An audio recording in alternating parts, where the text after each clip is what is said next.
Hello guys and welcome back to my worker empire. Today I'm going to cover what I did with my setup on the Mediah side and what nodes I connected on Valencia to actually get to Valencia city. After that I'm just going to talk a bit about the actual process of making raids, and with that you guys should be up to date with where I am at the moment on my worker empire. Before I get into that, I want to first talk about some things that I went over in the previous episodes.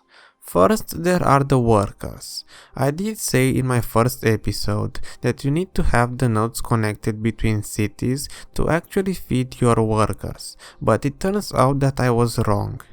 I remember from way back that I used to be sure of the fact that I need to have the nodes connected, but as it turns out and as it was pointed in the comment section, you actually don't need to have the nodes connected for your workers to actually do their job. So what this means is that I can just disconnect the excess nodes between the cities until I actually start to do trading and use that extra contribution points somewhere else. So, some changes that I made to my setup. First off, I disconnected Brady Fortress from the path that I used to connect Hydael to Calphian. And also I disconnected 2 more nodes that are needed to connect to Feria Port.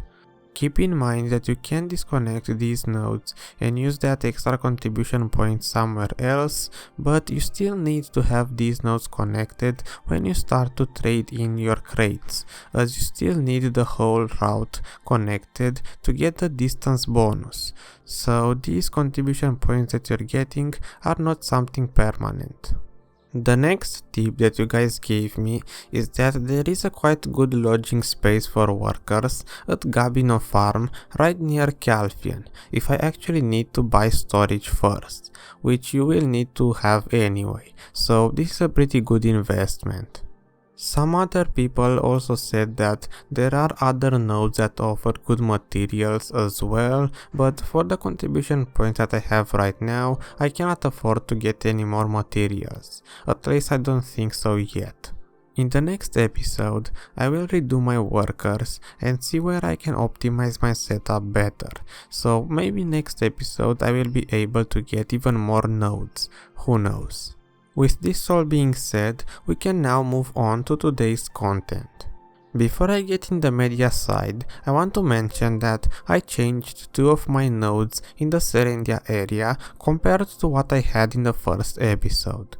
One of them is Central Guard Camp right near Glish that I changed out for Southern Guard Camp to basically achieve the same result, but also be able to connect Serendia Shrine for a Pine Timber node if I want to get it in the near future. The second node that I changed is Eastern Border for Eastern Gateway. This one doesn't really have that big of a meaning other than the fact that it may result in a longer node distance connection for when I start to do trading. Let me know in the comment sections below if connecting to Mediah this way actually gives me a better node distance connection or if it makes no difference at all. I really don't know as I didn't really test this yet. For the Mediah side, there aren't that many useful nodes that you would need in the beginning when you first set up your worker empire. I would say these are more for those who actually already have the contribution points to get all of the nodes that they need in the Serendia, Balenos and Calphian territories first. Once you get those nodes, then sure you can invest in the Mediah ones as well. The main reason I say this is because most Mediah nodes are pretty expensive CP wise and the materials don't really contribute that much to the overall result. I also want to mention that I disconnected Mediah Shore as well from my setup, as I don't really need it at the moment, but this is how I actually connected to Anova city. This setup right here seems to be the best one CP wise, and it also offers a really good node distance if the nodes you choose actually do influence the overall result in the distance bonus percentage. If you are following my setup and you have the contribution points, then first we can connect the north side of Mediah, as this one has the most useful nodes that we can use for materials and also for crates. The first node you want to get in this area is probably the sweet potato one, as this one is the last beer material. With this one you would have all of the beer nodes in all of the areas that we talked about so far, and also probably all of the beer nodes in the entire game. After the Shuri Farm node, we move north and we have Stonetail Wasteland, which has one Acacia Timber node. This node is the only Acacia Timber node in the entire game, and Acacia Timber is one of the two types of wood you need to craft the Mediah crates, if you're into those as well. I personally also make Mediah crates when I run out of materials for the Calfian timber crates, so for even better profit in the future you will need this Acacia node. North of this one we go through Sosons, and on the west of that there is Mediah Northern Highlands, which has that 5th maple timber node I talked about the last time, and also one white cheddar timber node, this being the second timber type you need to craft the Mediah crates. This node is pretty expensive CP wise, as I believe you need 3 CP for the node itself and then 3 CP for each of the timber nodes, so keep that in mind if you want to take it. Also, it is the fastest way to send workers here from Velia, so if you want the best timing you should pick workers from Velia to send to this node, but I personally send Heidel goblins here because I don't have any more Velia workers to spare for this node. Now let's move on to the south side of Media.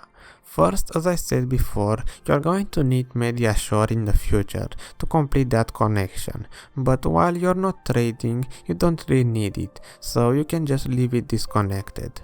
For the past 24 hours or probably more, I had these nodes disconnected and all of my workers seem to do their job just fine. I am not sure if you initially need it connected to get the workers started on their node, but once they are already assigned to a node and they are already working that node, then you can just disconnect it and have that CP back. On the south side of Media, there isn't that much you would need for the Crate Empire, but there are some pretty good nodes that you could just have only because their materials are pretty good value and they sell very well on the marketplace. The first node in my path to Anova is Omar Lava Cave, and here we have the first Zinc Node. Again, this one is on the expensive side with 3 CP for the Zinc node itself, and I believe also 3 CP for the actual node. If you don't want the other good nodes, so to say, that are not really required for our Crate Empire, then you can skip this one and choose to connect to Anova through other nodes. So in this case you wouldn't need Mediah Shore, but instead you would need to go to these nodes near Tarif instead of my setup choice. Moving south from here, you can either get the Awakening Bell node for 1 contribution points, or if the distance really matters in your node choices, then you would be better off by getting the better distance bonus by using 2 nodes instead. So you could get Asula Highland and Highland Junction instead for 1 contribution points each. So this would cost 1 extra contribution point, but at least you would have 1 more node as distance. Again, if this truly works. I didn't really test this yet, so I really don't know if it actually works. Lastly, we take the Anova entrance node, and with this one we are connected to Anova city. At this point, if you have the contribution points to spare, I would suggest you also take the abandoned iron mines too. This one has 1 iron ore node and 1 zinc ore node. The iron ore node also provides us with rough black crystals, which are very valuable on the marketplace. This one is used to make ultimate reform stones and probably also something else, as it is always sold out. The zinc nodes, both of them also provide platinum ore, and this is another material on high demand on the marketplace, because this one is again used to make the grade 3 reform stones and also probably something else as well. Platinum ore and rough black crystals can both be processed before selling on the marketplace for an even higher profit, so I keep these nodes just to stack up on these materials, and every now and then I take them out of the bank, I process them, and then I sell them on the marketplace. This is all of my setup on the Mediah side. As I said, it doesn't really have that much. If you follow my steps so far, then you basically gain one maple timber node, one iron ore node, 2 nodes to get materials for Mediah crates, but it will also be a slow process as you only have one node for each of the materials, and of course the zinc nodes, which gives us some form of profit. And lastly, the last beer node. If you want, you can also take the second white cedar timber node, but I wouldn't bother seeing as there is only one acacia timber node and you will be bottlenecked by this one acacia timber node. So even if you take 2 different white cedar timber nodes, you're still going to only have one acacia timber node. So it's really not worth it because you're going to have an excess of white cedar timber and not enough acacia timber to actually keep on making even more Mediah crates. This last white cedar timber node requires 1 contribution points for the actual node and of course 3 contribution points for the wood node. So you would have to invest 4 contribution points in your Mediah crates production, but it will not increase the speed at all. From here we can now move on to the Valencian nodes that I have. I will quickly go through these because I personally do not gather anything in Valencia, at least not for now. I myself am grinding pretty often in Valencia as this is the main area I like to grind when I get in the mood for that. So I have the basilisk node connected, but you don't really need it in order to reach Valencia city. So for this worker empire setup, you don't need to connect the basilisk area. I just have it because sometimes I go there to grind. I personally connected to Valencia city by going through K3 ruins, Shakatu and then Gaha's bandits areas first. Of course, I do grind these places and I have the nodes leveled to level 10. So if there is any other cheaper way to get to Valencia, let me know in the comments, but this is how I did it. I personally wouldn't change my setup as I do want the K3 and bandits nodes leveled up for when I'm grinding, but you can just go for the most efficient CPU-wise nodes if you manage to find a different way. Again, this guide is meant to be just my own setup from my own perspective, not necessarily the most efficient one there is. This is all I have in Valencia. Most nodes here are quite expensive CPU-wise, just like Mediah, so I wouldn't bother to get the material nodes here. You're probably better off getting more nodes in the Calfian area for more junk crates instead. Again, since I do grind here, I will keep this setup. So for example, the 4 contribution points I used to connect to basilisks, I could use that somewhere else. But I do want to keep this level 10 node because sometimes I do come here to grind. With this all covered, now I can move on to the actual crate making process, as there is nothing else I can show you about my current map setup. In the near future I will redo my workers, so there will be some changes, but I will cover those next time. First, let's talk about the Feria Port. This is where I chose to make my valuable crates, the Mediah and Calfian crates. If you want, you can also pick Treant for a little bit more distance bonus. In Feria Port, the lodging is quite expensive, so you will most likely have 5 workers like I do, or even 4 if you don't want to get that bad value lodging that offers 1 spot for 2 contribution points. I personally needed only 5 workers, so I didn't invest in further houses that may give a better value lodging. You can play around here and see which houses can give you the best result, and I myself will probably do that when I get into the optimization part next time. With a total of 5 workers, you could and you should have these 5 workshops, with 3 of them being the wood workshops that you need to make the Calphian or Mediah crates, or maybe just more junk crates in your spare time when you run out of materials for the Calphian and Mediah crates. I personally, when I run out of materials for the Calphian and Mediah crates, I just craft ash timber crates. As for the 2 ore workbenches, I use those to make only tin ore crates, with the 3 tin ore nodes in the Calphian territory, but you could probably also push in here the iron and copper production and skip using Heidel, just like I said in the previous video. Even better, you could probably do the iron in Feria Port and then copper and tin in Calphian, or just something like that. Either way, in Feria Port you need these 2 ore workbenches to actually get the 3rd wood workbench. So in the end you're still going to have to get these 2 ore workbenches if you want the 3rd wood one. You can also just stop at getting only the first lodging, so you can get a total of 2 workers and only the first 2 wood workbenches if you are short on contribution points. I personally always run out of materials for the Calphian and Mediah crates, so you can easily get by with only 2 wood workbenches and save yourself the extra contribution points if you don't need the ore workbenches in here. On the Treant side, the story is a little bit different, because if you don't have the lodging purchase from the pearl shop like I do, then you only have 1 worker initially, and the lodging in Treant is pretty expensive in terms of contribution points.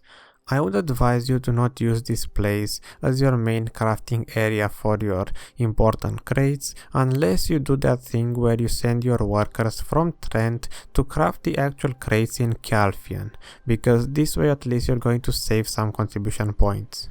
If you want to make your Mediah and Calphian crates here, you can get the 1 lodging by getting these houses first, and this way you will have 2 workers. With these 2 workers, you can now buy 2 workbenches in Calphian for just 1 contribution points each and send the workers from Treant to craft them in Calphian.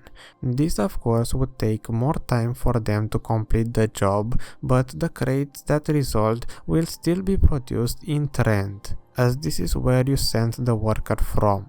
If you have 2 really good goblin workers in Treant that may even have that extra production skill for wood crates, then you can get by with using 2 Treant workers and send them to Calphian to do their job, and this way they may even work constantly without even running out of materials, since they would work slower. Of course, I didn't test this, so this is just advice in case you want to use Treant instead of Epheria as your main crafting city for the valuable crates. I personally use my 4 Treant workers to gather faster the wood nodes around Treant, and 2 of them are gathering the 2 tin ores around Treant. I wanna switch those around in the future, so I actually may try out this thing where I send workers from Treant to Calphian, but I don't know yet. I will see what I do about that in the optimization part next time, so maybe then I will have an answer. In Calphian I bought 3 wood workbenches to make my maple timber crates, but you can easily make this place your main city, so if you want to make all of your junk crates in here, you can just buy more wood workbenches and more lodging, if your CP actually allows it. Now I want to mention that when you start making crates, you need to pay attention to what workers you're using. For example, if you look here in Epheria, at my 3 wood workbenches, I have assigned 3 professional goblins, and this is really bad. Unless your goblins have the extra production skills, then you should never use goblins to craft junk crates in the same city they are staying. If you have the Treant to Calphian thing set up, then sure, you can use goblins, because they will travel the distance faster. But if you don't use that, then you should always have humans or giants to actually craft your crates. The difference in time is very small if you look at this. My goblins make a crate in 5 minutes or so. This means that I have to feed them about every 55 minutes or so when they produce junk crates. If you make the Calphian or Mediah crates, then those take around 15 minutes per each crate, so that's perfectly fine. But to make junk crates, do not use goblins. If you only need 5 minutes per each crate, then using goblins is a really bad idea. This is where having good giants will shine, because giants are the best in making junk crates. Look at, for example, what I have in Hyder. They are still working between 5 to 7 minutes per each crate, but they also have 3 times the stamina that a normal goblin would have. So instead of working 1 hour, they would work 3 hours before I have to feed them again. Now, this video is already getting longer than I would want it to be, so I will stop it here. To make a recap before I end the video, at this point your map should look exactly like mine or even better. You should be already making junk crates and also Calphian and Mediah crates on top of that. And if you have extra contribution points, then you can start to get even more nodes to be stacking up on even more materials. Next time I will talk about the useful worker skills, and of course I will redo my entire worker family to see how I can improve them and reassign them to different nodes to probably get them to produce materials faster. So until next time, have fun with your worker empire, and I will see you guys later.